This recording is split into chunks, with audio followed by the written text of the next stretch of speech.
Primera de Timoteo, capítulo 6, versículo 10. Antes de leerlo, decirles que, según nos cuenta el libro de los Hechos, el padre de Timoteo era griego, pero su madre era judía. Por lo tanto, según la ley judía, Timoteo era judío. Yo sé que hay un juego al cual jugamos, que el otro día fallé la respuesta, pero yo sinceramente les digo que está mal, el juego está mal, porque cuando la madre es judía, aunque el padre no sea judío, se considera que el niño es judío. Entonces, en ese juego de la Biblia, qué gentil acompañó a Pablo y tal, y la respuesta era Timoteo, pero la respuesta es equivocada, ¿no? Pero bueno, Pablo dice que lo conoció en uno de los viajes, se ve que tenía buenas referencias, se ve que hablaron bien de él, dice que lo circuncidó, por si acaso los judíos se metieran con él porque no estaba circuncidado, y con el paso del tiempo Timoteo se convirtió en uno de los hombres de confianza del apóstol Pablo. Fíjate hasta qué punto llegó a tener confianza el apóstol Pablo en Timoteo, que a pesar de que era una persona con problemas de salud, la Biblia nos enseña que tenía problemas continuos con el estómago, y sabemos que era joven y probablemente hasta soltero, pues el apóstol Pablo le rogó que se quedara al frente de la iglesia que él había abierto en la ciudad de Éfeso. Sabemos que la iglesia de Éfeso, años más tarde, recibió una carta que, gracias al Señor, nosotros la tenemos en la Biblia, que lleva el nombre de Carta de Pablo a los Efesios, una carta maravillosa. Y sabemos que en esa ciudad fue donde más tiempo el apóstol Pablo estuvo pastoreando y predicando. La obra comenzó de una forma un tanto extraña, ¿no? Porque dice la Biblia que el apóstol Pablo ya había estado una primera vez en Éfeso, pero no había predicado. Después de años vuelve y dice que conoció a un pequeño grupo de hermanos y les hace una pregunta. ¿Os acordáis la pregunta que el apóstol Pablo le hace a este grupito pequeño de hermanos? Creo que eran 12. ¿Os acordáis? ¿Alguien os suena? Todo esto está en Hechos capítulo 19, por si os interesa un poquito más conocer la historia, ¿no? Bueno, la pregunta que el apóstol Pablo les hace es: ¿cuándo recibisteis el Espíritu Santo? Interesante la pregunta, ¿verdad? Si yo te lo preguntara a ti, ¿tú cuándo recibiste el Espíritu Santo? ¿Tú qué me dirías? Ay, amigo, como que te da miedo responder, ¿no? Por si acaso te equivocas. Luego no estás muy seguro. Porque si yo te digo ¿cómo te llamas? Tú no dices, Tú sabes que hay gente que cuando le haces una pregunta, te dicen, Pero es una forma para pensar la respuesta, ¿no? ¿Cuándo recibieron ustedes el Espíritu Santo? Y ellos dicen: nosotros nunca hemos oído hablar del Espíritu Santo. Yo imagino que ninguno de ustedes me daría esa respuesta, ¿sí o no? Porque ustedes saben quién es el Espíritu Santo, ¿sí o no? ¿Quién es? Ajá. Entonces Pablo dice: bueno, si ustedes no saben quién es el Espíritu Santo, ¿ustedes en qué fuisteis bautizados? ¿Cuántos bautismos hay según la Biblia? 1. Unos dicen que no. 2. ¿Cuántos? 1. Oye, ¿os dais cuenta, Hay 7 bautismos mencionados en el Nuevo Testamento. 7. ¿Me podéis nombrar uno? El bautismo de Juan el Bautista. El bautismo en agua, el que practicaban los discípulos, ¿verdad? Bien. El bautismo del Espíritu Santo. Yo os bautizaré en Espíritu Santo y fuego, dijo el Señor. ¿Qué más? Por un mismo Espíritu fuisteis todos bautizados en un cuerpo. Bueno, no es el tema a tratar, pero para que veáis. Entonces, el apóstol Pablo dice: mira, vamos a hacer una cosa con ustedes. Ustedes fueron bautizados por Juan el Bautista hace 25 años atrás. Ustedes se han quedado anclados en el tiempo. Ustedes no han madurado, no han crecido. Ustedes viven de una experiencia que tuvisteis que fue muy bonita, pero forma parte del pasado hace 25 años. Y el creyente no puede vivir de los recuerdos, de la gloria pasada, sino tiene que vivir en una constante renovación, ¿sí o no? Porque si usted, para contar un testimonio o para hablar algo bonito que el Señor hizo en su vida, tiene que recurrir a algo que le pasó hace 25 años, quiere decir que usted hoy no tiene nada que contar. Y sin embargo, el creyente cada día tiene algo que contar, ¿sí o no? Yo puedo contar testimonio de hace 25 años, gloria al Señor, pero también puedo contar testimonio de hoy mismo, porque Dios cada día nos sorprende y cada día, pues oye, tiene algo nuevo para nosotros, porque Él nos quiere llevar, como he dicho 1.000.000 de veces, de gloria en gloria, y de victoria en victoria, y de bendición en bendición, y de triunfo en triunfo, Entonces, vamos a empezar de cero. El apóstol Pablo dice que los bautiza, y a continuación dice la Biblia que comenzaron a hablar en otras lenguas. Ya había pasado en Hechos capítulo 2, y así empezó la iglesia, con un pequeño grupito de 12 personas. Al poco tiempo, apareció por allí un matrimonio que llegaron a ser unos colaboradores tremendos en el ministerio del apóstol Pablo. Yo doy gracias a Dios por los que colaboran, ¿sabes?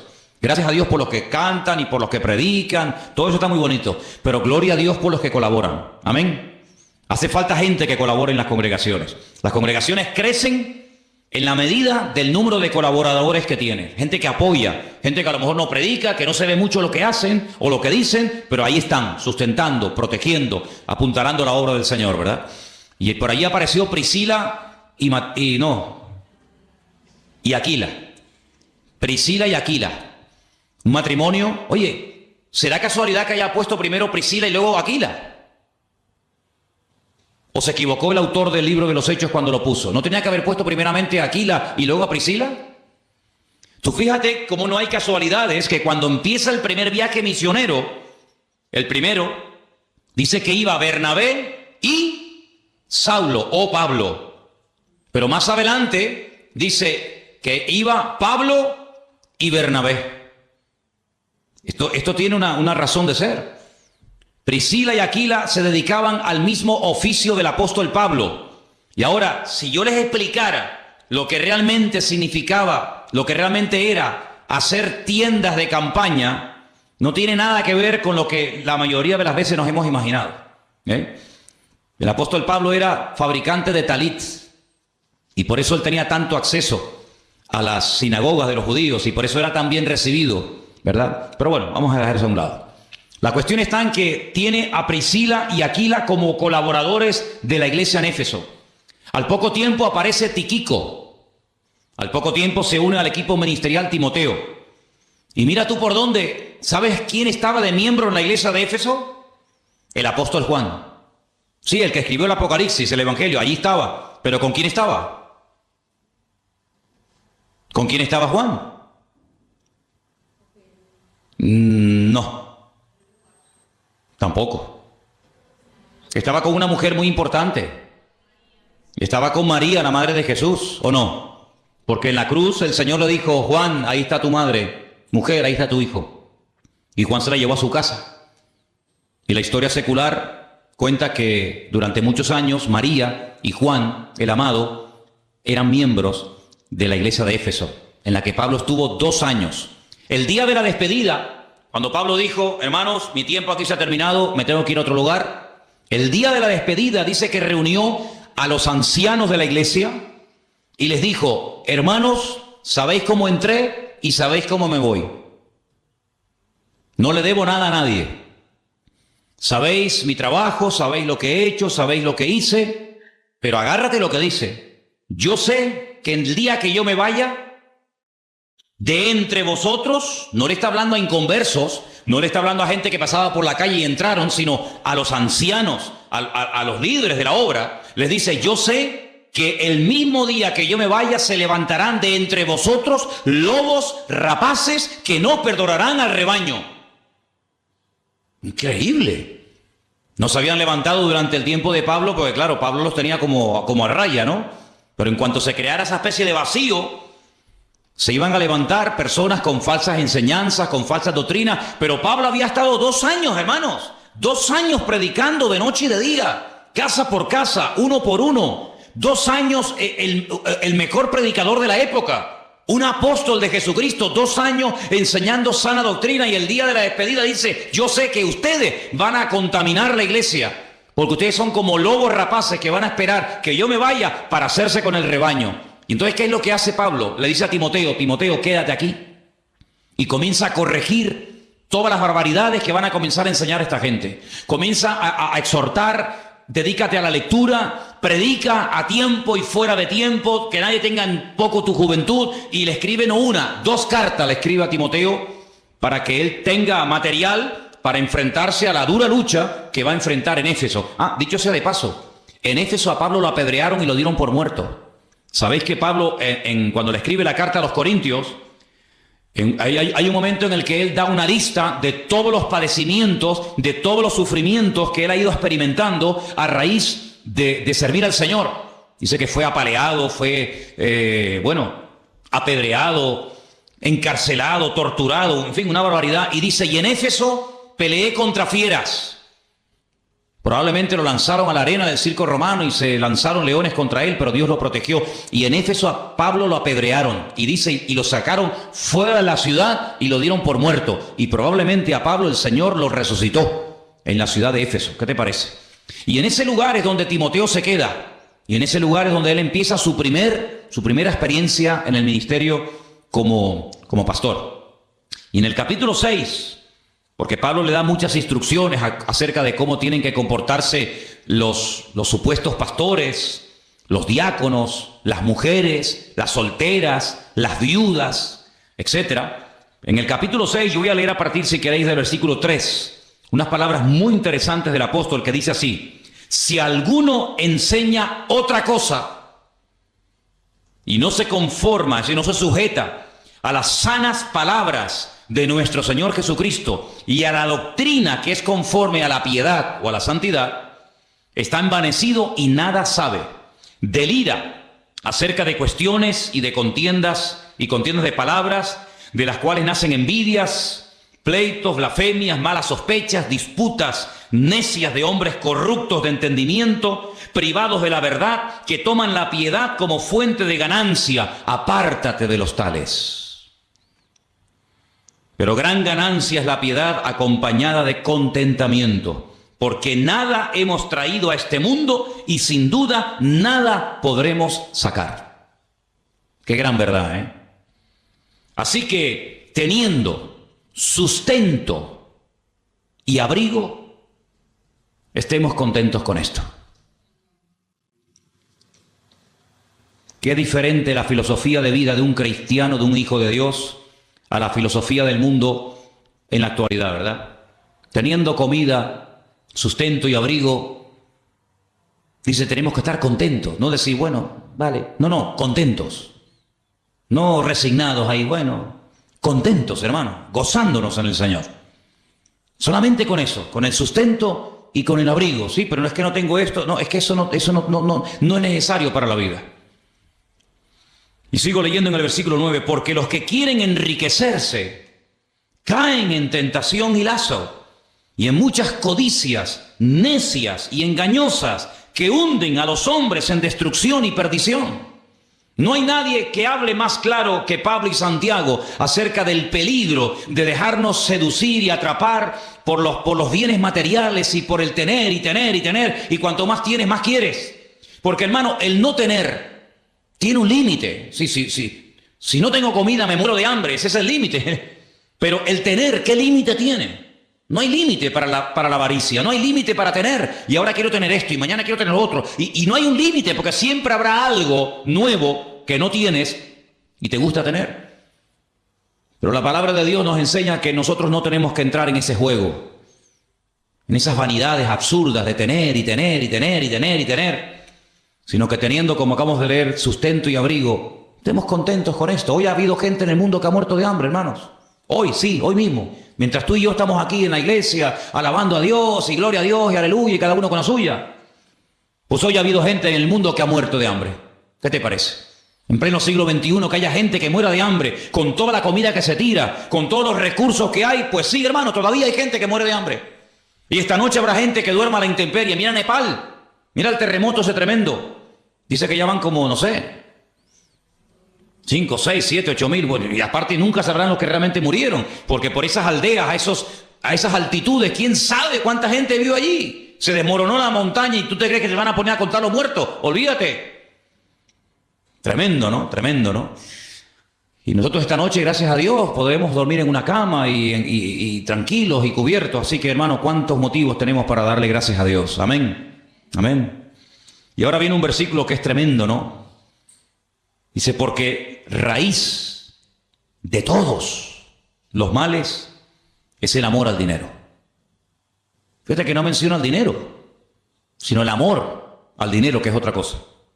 El cual, codiciando algunos, fíjate lo que dice aquí, se extraviaron de la fe. Luego la habían conocido, habían experimentado el amor del Señor.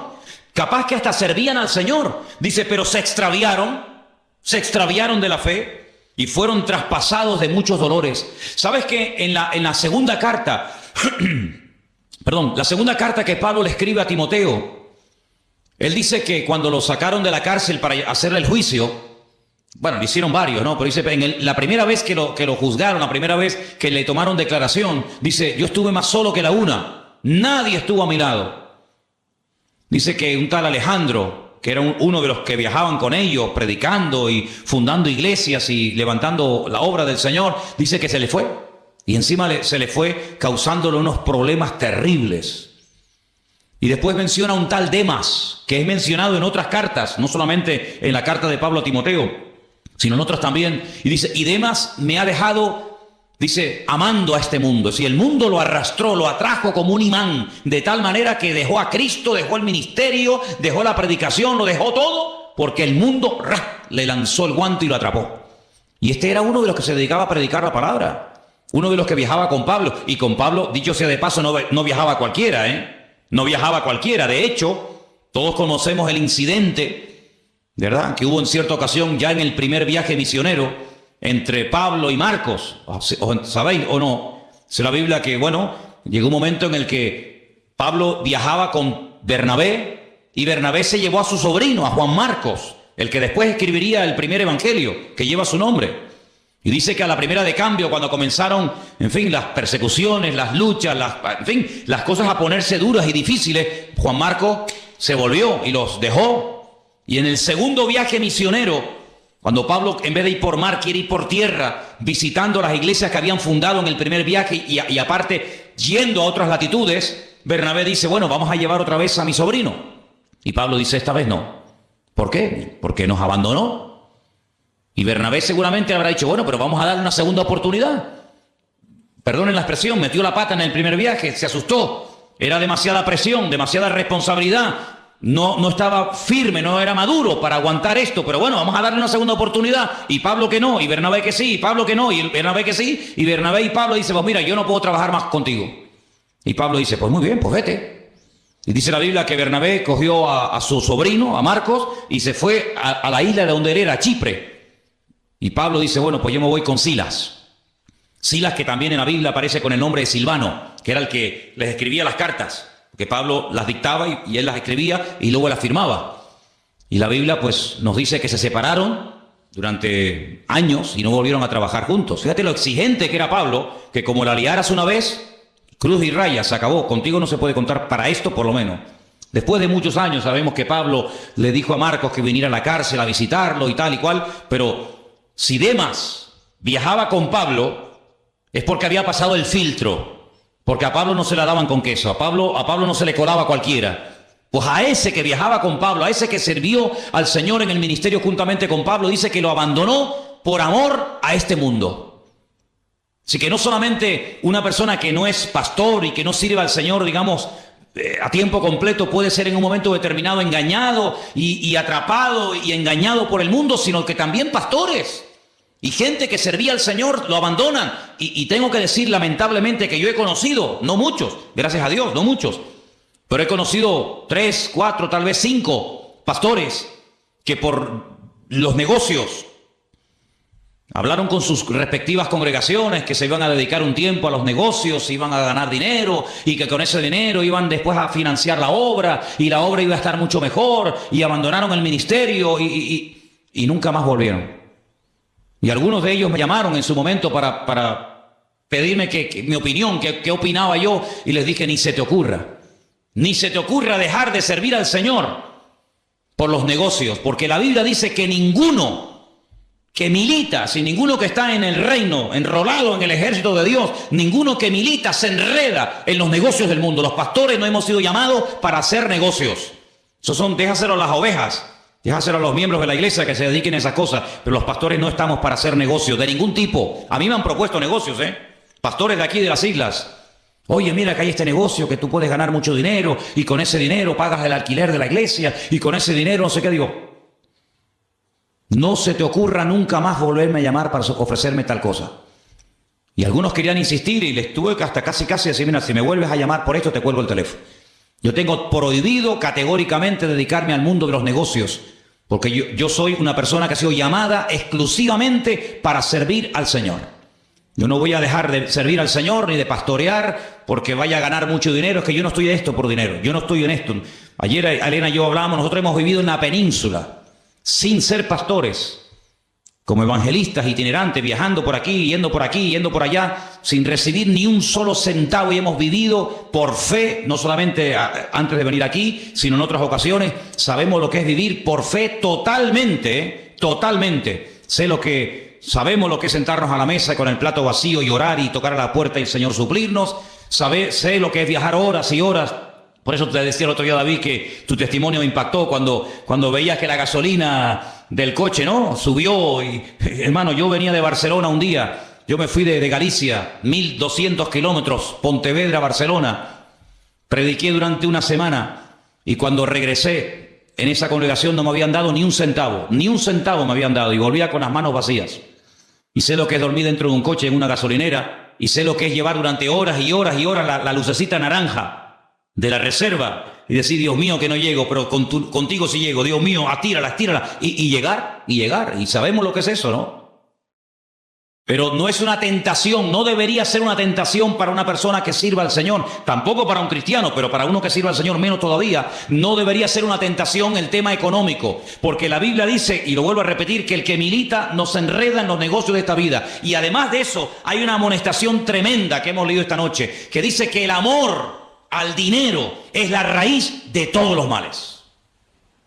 Por amor al dinero se deja el ministerio, por amor al dinero se deja de venir a la iglesia, por amor al dinero se deja de servir al Señor, por amor al dinero se hacen guerras, se viola, se mata, se asesina, se hacen injusticias, por amor al dinero se hacen barbaridades. Y si no miren el país en el que vivimos, ¿qué es lo que lo ha destruido?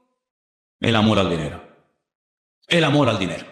Y ahora le están pidiendo a la pobre gente que lleve su DNI deprisa y corriendo al banco, porque si no te bloquean la cuenta y no sé qué, no sé cuánto. ¿Y por qué no se lo han pedido a todos estos sinvergüenzas ladrones que han robado millones y millones y saben que han robado y no van a devolver ni un centavo?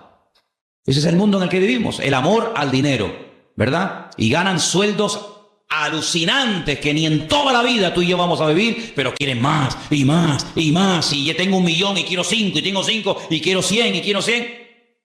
Miren al yerno del rey. ¿Qué más podía pedir ese muchacho? Casado con la hija del rey de España. Tenía su vida garantizada ya para siempre, él, sus hijos, sus nietos, pero la avaricia, el tener más, y una casa, y el otro, y lo otro. El amor al dinero, dice la Biblia, es la raíz de todos los males. Y nosotros no tenemos que entrar en ese terreno, porque es un terreno tremendamente peligroso. El poder y el dinero corrompen a la persona si no está bien parada, si no está bien arraigada en las cosas del Señor. Mire, el hombre más sabio de la tierra, que fue Salomón, según nos cuenta la Biblia, en el libro de Proverbios, capítulo 30. Proverbios, estamos en el Antiguo Testamento, si queréis yo os lo leo. Versículos 8 y 9, dice unas palabras tremendas. Bueno, se ve que él sabía la teoría, pero luego la práctica le costó un poco llevarla a la práctica, ¿no? Pero bueno, por lo menos la teoría la escribió y la sabía. Proverbios 30, 8 y 9 dice: 2 cosas te he demandado, no me las niegues antes de que muera. Vanidad y palabra mentirosa aparta de mí. No me des pobreza ni riqueza. Son los 2 extremos, ¿no? Manténme del pan necesario, no sea que me sacie y te niegue y diga: ¿quién es Dios? ¿Quién es Dios? O que siendo pobre hurte y blasfeme el nombre de mi Dios. Ahí la sabiduría le funcionó y él sabía perfectamente que tanto un extremo, la miseria, la pobreza, como la superabundancia son 2 peligros que terminan matando y destruyendo la vida del hombre. La pregunta que yo les quería hacer esta tarde acerca de este tema es, ¿se puede en la iglesia, o mejor dicho, habla la Biblia del tema del dinero?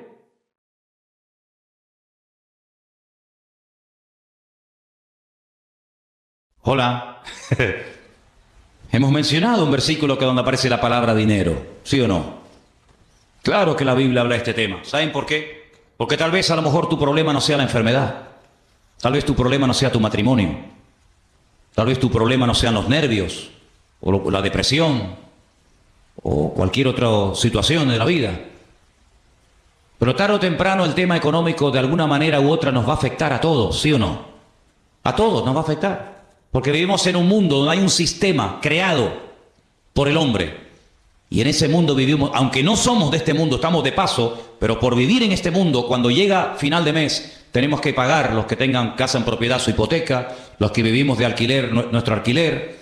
Cuando llega el recibo de la luz hay que pagarlo con dinero. Cuando quieres poner gasolina en el coche hay que utilizar dinero. Cuando quieres comprarte un par de zapatos porque te hacen falta tienes que utilizar dinero. Cuando quieres llamar a tu familia que está en el otro punto de la tierra tienes que pagar con dinero. En fin, todo hoy en día gira en torno al dinero.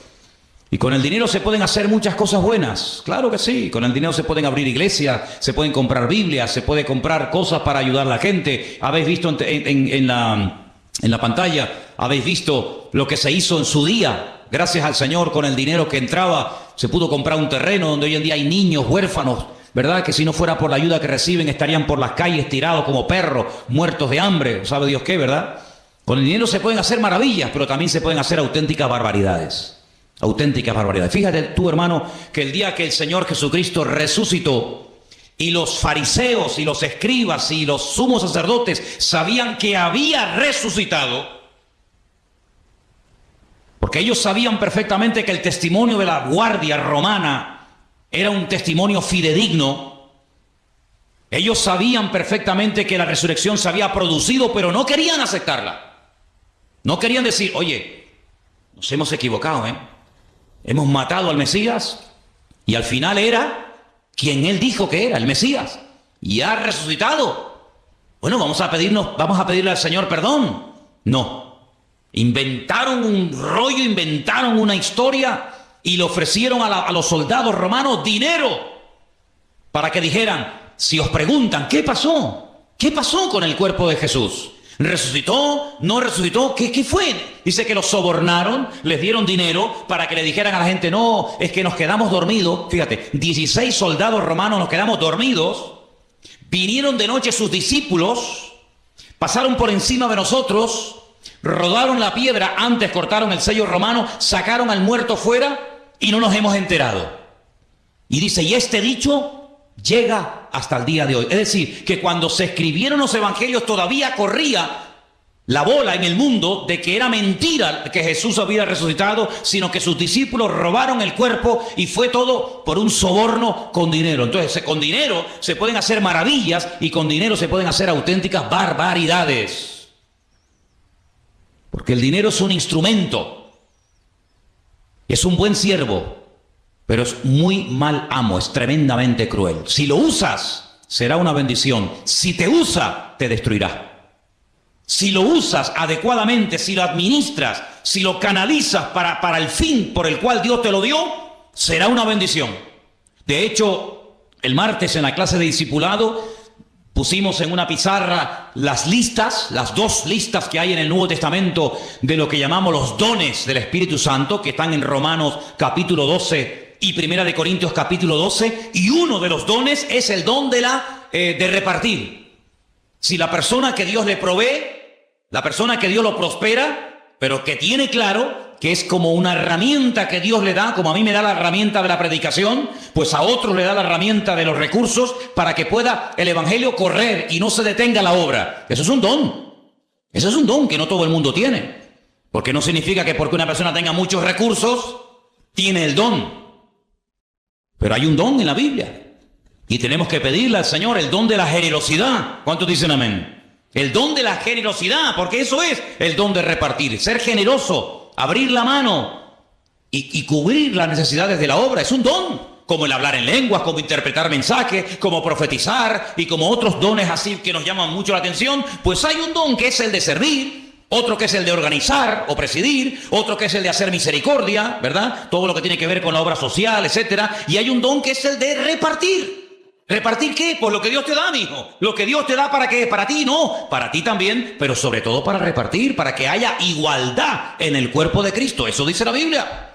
Eso es lo que dice la palabra de Dios. Por lo tanto, el dinero como instrumento es muy poderoso. Tú imagínate que tuviéramos ahora 100.000 euros, 200.000 euros, por ejemplo, en la cuenta de la iglesia. Yo mañana mismo me voy a alquilar un local. ¿Dónde? Me voy a alquilar una Candelaria, que no hay iglesia. Me voy a La Laguna, que no hay iglesia. La Laguna, 200.000 habitantes. Ciudad universitaria, donde hay miles y miles de jóvenes, incluso que vienen de otras islas. Pues yo me voy mañana con el equipito de sonido que nos regalaron, con las sillas que nos regalaron, y me alquilo un local en Laguna y pongo fuera iglesia, vida nueva, tal, culto, martes y sábado por la tarde. Aquí, jueves y domingo por la tarde. Y en Candelaria, lunes y viernes. Y predico todos los días, yo no tengo problema en eso, me encanta eso. Sí, pero vete a alquilar un local en Candelaria. Te van a pedir 2 meses, el mes de no sé qué, el mes de fianza. Si tuviéramos recursos, madre mía, y nos iríamos a otras islas. Y le pagaríamos la universidad a algún hermano de la iglesia. Por ejemplo, tenemos el caso, perdone si no nombro a otro, pero es el primero que me viene a la cabeza. Esta chica, ¿cómo se llama? Leana. No le dieron la beca y tuvo que dejar sus estudios universitarios. Porque no le dieron a la pobre la beca. ¿Y cuánto era la beca? Pues nada, tampoco estamos hablando de millones. Si la iglesia tuviera recursos, becaba a los jóvenes para que fueran jóvenes todos universitarios. Y si la iglesia tuviera recursos, pues construiríamos casitas, haríamos un barrio cristiano, o aquí en este edificio que hay 7 pisos vacíos. 7 pisos vacíos. Y hoy estaba en mi casa y miraba y decía, Señor, encima de nuestra iglesia hay 7 departamentos vacíos. Aquí al lado, pared con pared, tenemos un local tan grande como este, que si tuviéramos recursos, yo alquilaba los 7 pisos y alquilábamos el local de al lado. ¿Para qué? No sé, haríamos otro rastro, haríamos un salón para los jóvenes, un salón social para dar de comer. No se cerró la puerta en el albergue, pues aquí ahora vamos a poner un comedor social para todo el mundo. Sí, pero ¿cómo lo hacemos? ¿Cómo lo hacemos? O sea, están pidiendo 1.000 euros de alquiler por este local. Y por poco que pidan van a pedir 300 o 400 euros por cada piso. Si tuviéramos 7 podríamos ayudar a las familias necesitadas de la obra. Con dinero, hermanos, se pueden hacer maravillas. Iglesias, financiar pastores, abrir centros de rehabilitación, lo que quieras. Pero si no hay dinero, pues hay que conformarse con lo que hay. Pero fíjate el mundo cómo utiliza para lo malo sus recursos. Y la droga, el dinero y los miles de millones que producen. ¿Para qué? Para guerras, para derrocar gobiernos, para matar gente, para matar criaturas, para secuestro, para violar. La raíz de todos los males es el amor al dinero. Por eso tenemos que orar al Señor, y hermano, y no es pecado hacerlo. Orar para que Dios nos dé recursos, no solamente recursos humanos, sino también recursos materiales. ¿Cuántos dicen amén? Yo me acuerdo cuando vinimos de un viaje de África y nada más entrar por la puerta de la iglesia en el Puerto de la Cruz, me acordaré toda mi vida como si fuera ahora. Habían allí dos hermanas de visita. Claro, cuando uno venía de África, imagínate cómo venía. Vienes encendido de África, ¿no? Viendo la necesidad, viendo la basura, viendo a los chiquillos. Veníamos de allí locos y querías meter a todo el mundo en la visión de África. Y estaba allí una señora y nada más terminar el culto me dice, ¿me deja su número de cuenta? Y le dije, ¿para qué? Pensé que me iba a pedir algo. Si no, porque quiero dar una ofrenda a la iglesia. Digo, entonces usted necesita la cuenta de la iglesia, no la cuenta mía. Eso, la cuenta de la iglesia. Digo, mira, ahí está Armando, me acordaré que estaba allí. Digo, háblese con ese hermano que está ahí, y él le da el número de la cuenta de la iglesia. Y dio 10.000 euros. Que no ha sido la ofrenda más grande que han dado aquí, Porque aquí una vez un hermano dio 5 millones de pesetas, Cuando empezamos, un hermano de aquí dio 5 millones de pesetas, y a la semana otro dio 2.700.000 pesetas, cuando empezamos aquí hace 14 años. Y con ese dinero, pues se compró el terreno, se comenzó a construir. Después vino un hermano que ya no se congrega aquí, que dio un día 5.000 euros. Me fui un día a predicar a Madrid y salía del baño y se me acercó una hermana y me dijo, tenga hermano, para los niños de África, y me dio 1.000 euros. Y fue una cosa increíble. Con dinero, hermanos, se pueden hacer maravillas. Maravillas, sinceramente. Y tenemos que orar al Señor, que el Señor levante obreros, pero obreros que podamos después ayudarlos y podamos sustentarlos, y que se dediquen, como yo creo que tiene que ser dedicado un obrero, a tiempo completo. y que tenga sus recursos y que tenga sus necesidades cubiertas. ¿Para qué? Para que tenga 24 horas al día dispuesto para servir al Señor. Y tenemos que orar y Dios lo puede hacer. ¿Cuántos dicen amén, hermanos? Dios lo puede hacer. Yo creo que una de las cosas que el diablo está tratando de controlar a toda costa son las finanzas y los recursos, para que los creyentes no levanten cabeza y para que las iglesias sean cabeza en vez de ser cola, como dice la palabra que tienen que ser. Y a mí me da mucho dolor cuando veo hermanos que tienen, para que seamos cabeza y no cola, ¿no? Lo dije al revés, perdón. Menos mal que ustedes ya saben de la Biblia. Que ya pueden corregir al pastor. Fíjate qué maravilla, ¿eh? Qué nivelazo, ¿eh? Tremendo, ¿eh? Entonces, hermanos, tenemos que orar que Dios supla recursos, hombre. Imagínate que pudiéramos alquilar ese local, no sé, en La Laguna, en Candelaria o en Guímar o donde fuera. Bueno, a alguna pareja ahí de la iglesia que esté dispuesto a ir allí. Venga, mandamos a fulano y a mengano. Sí, ¿cómo los mandamos? ¿Con una mano delante y la mano detrás? ¿Cómo los mandamos? Habrá que comprarles un cochecito, alquilarles un piso, pagarles el primer año los gastos de la obra hasta que la iglesia crezca. ¿Cuántas maravillas se pueden hacer con recursos, hermanos? Y tenemos que orar para que en el nombre de Jesús las riquezas o las necesidades materiales de la obra no frenen el avance del Evangelio, no frenen el avance del Señor.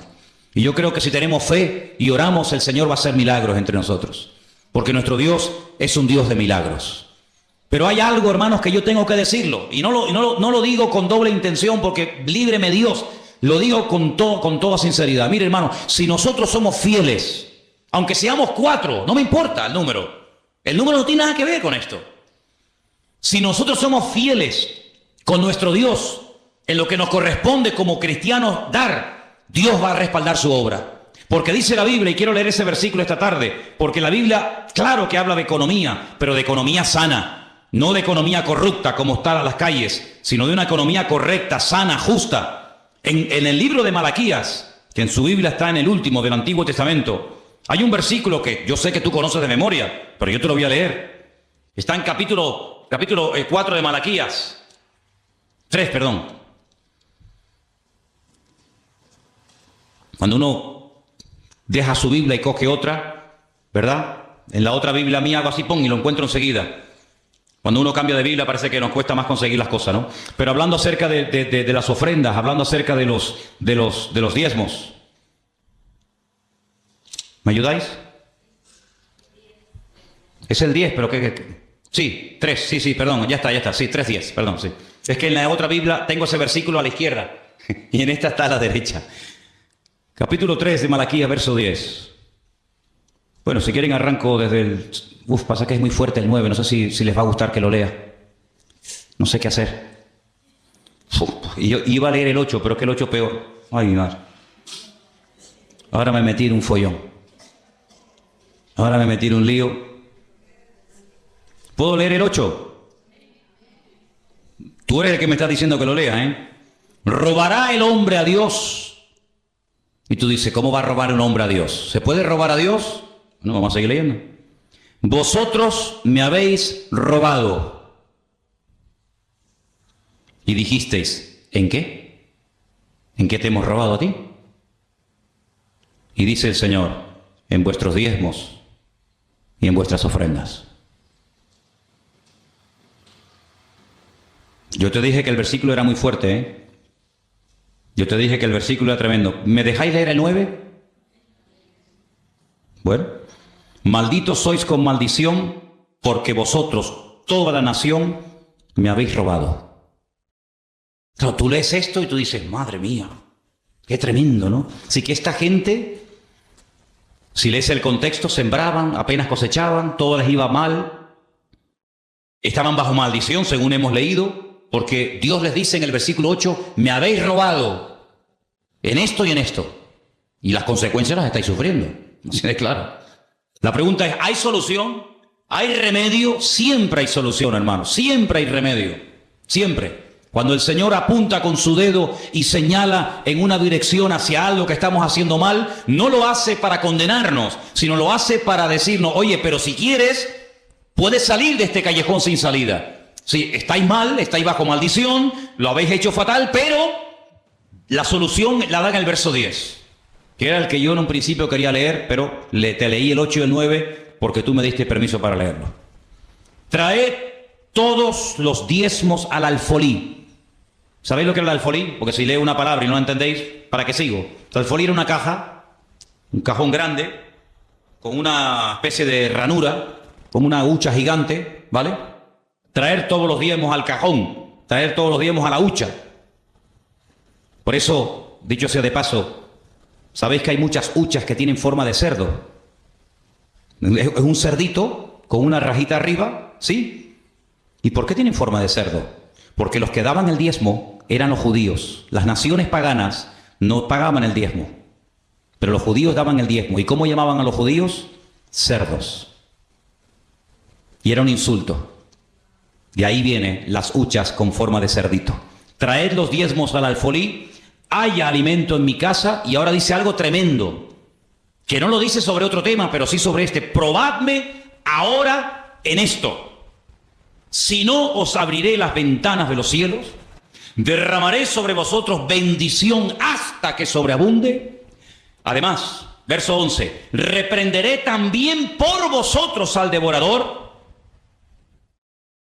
y no destruirá el fruto de vuestra tierra, ni vuestra vid en el campo será estéril, dice el Señor de los ejércitos. Y todas las naciones os dirán, bienaventurados, porque seréis tierra deseable, dice el Señor de los ejércitos. ¿Cómo empieza el versículo? Malditos sois con maldición, mira cómo va la vida, mira la situación en la que estáis, cómo termina la historia. Seréis la envidia de las naciones, tierra deseada, tierra bendecida, tierra prosperada. ¿Por qué? Porque cuando ustedes escogen un camino donde ustedes son los que ponen las normas, donde ustedes son los que me estáis mirando a mí, ¿verdad? Estáis mirando a mí, al que predica. Siempre se mira al que predica, no al que entra ni al que sale. Cuando una persona hace su voluntad, cuando una persona hace las cosas a su manera, pues las consecuencias son terribles. Cuando una persona escoge el camino del Señor, obedece al Señor, cumple su palabra, dice aquí que se llegarían a ser una nación deseable para todas las naciones. Vete al Oriente Medio, vete a Irak. ¿Cómo está Irak? Es una pena, un desastre. Vete a Siria, ¿cómo está? Desastre. Vete a todos esos países. ¿Cuál es la ciudad, el país más bendecido de Oriente Medio? Donde los limones son así de grandes, así de grandes. Donde hay bendición, donde hay prosperidad, donde no hay paro, donde no hay analfabetismo, donde buscan gente porque hay trabajo y trabajo de sobra. ¿Cuál es la ciudad, el país más bendecido y más próspero de Oriente Medio? El más chiquito de todos, el más pequeñito. Arabia Saudita, no señor.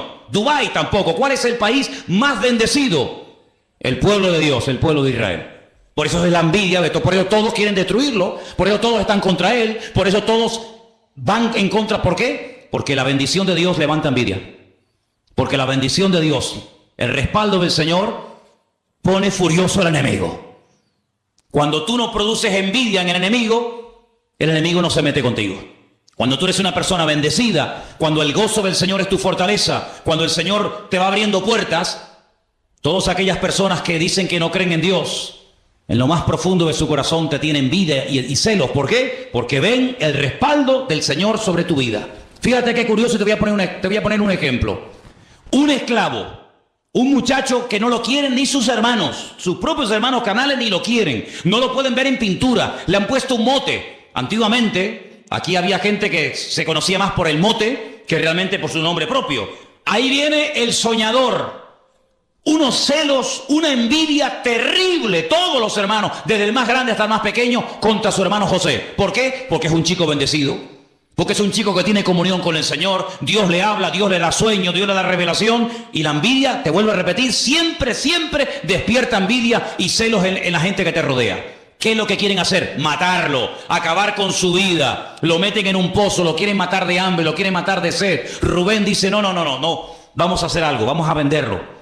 Vamos a venderlo porque ya matarlo es muy duro. Pero bueno, y cuando vayamos a la casa y nuestro padre nos pregunte por nuestro hermano, ¿qué le decimos? Si él lo mandó. Y ahora cuando vayamos nosotros y José se queda aquí, ¿qué le decimos? Bueno, inventamos una mentira.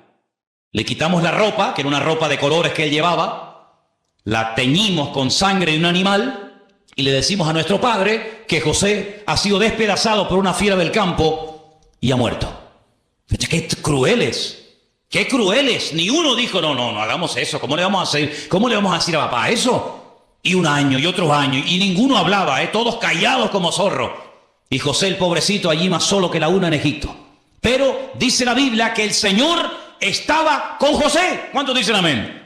La Biblia no dice, pero el Señor estaba con Rubén, el Señor estaba con Neftalí, el Señor estaba con Gad o con Aser. No, el Señor estaba con aquel que aparentemente era el que peor estaba. Solo, abandonado, tirado allí como un perro en Egipto sin entender ni papa, porque él hablaba hebreo, allí se hablaba en el idioma de los egipcios, árabe, él no entendía nada, sin padre, sin madre, sin comérselo ni bebérselo, más solo que la una. Lo compra un señor llamado Potifar.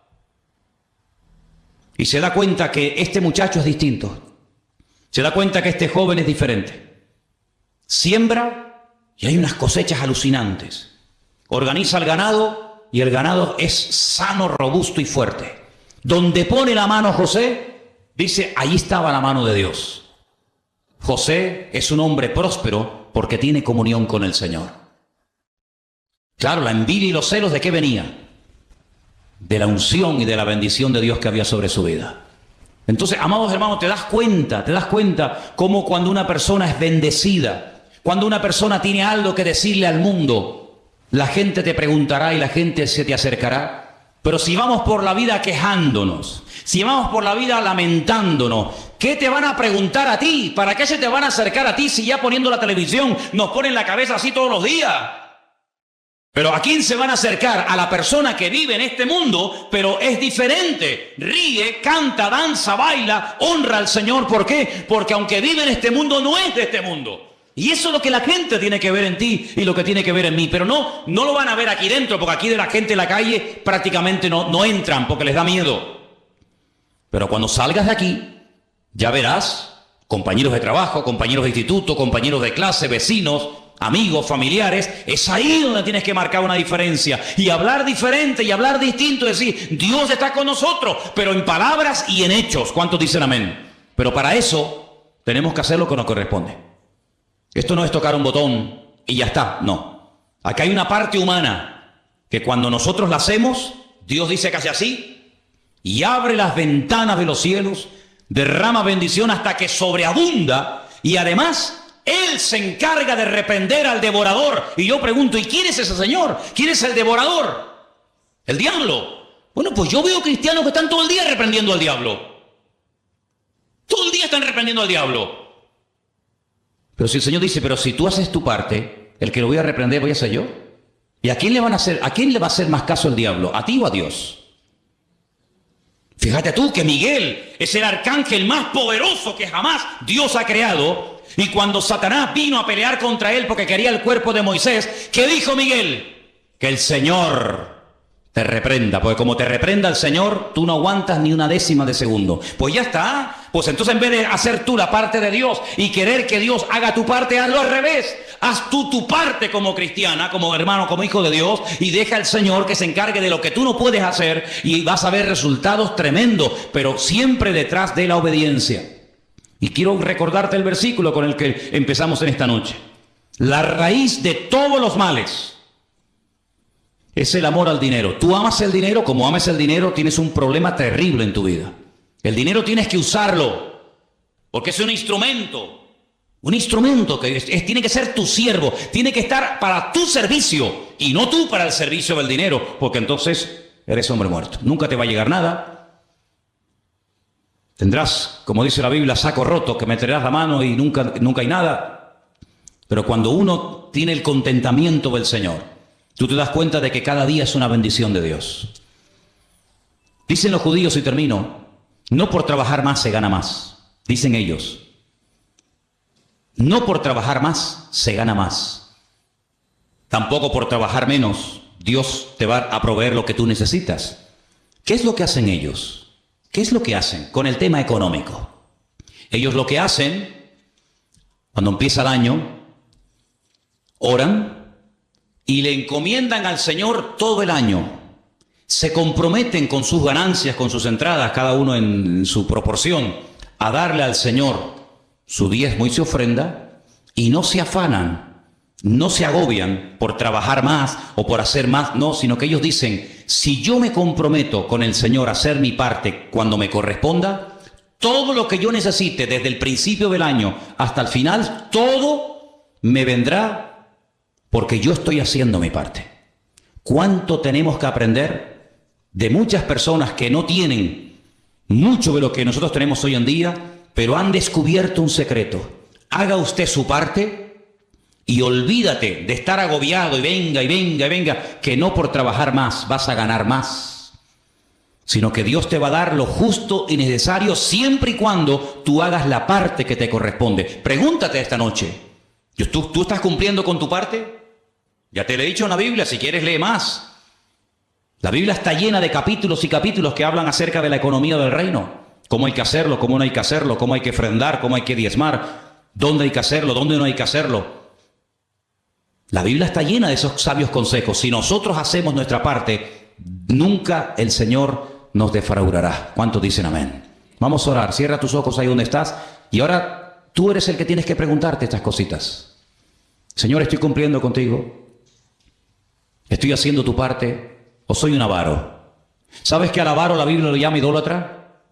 Avaro, idólatra. ¿Por qué? Porque el que es avaro, el que cree que es dueño de todo cuanto tiene, en cierto sentido está adorando y está sirviendo a algo, en este caso al dinero.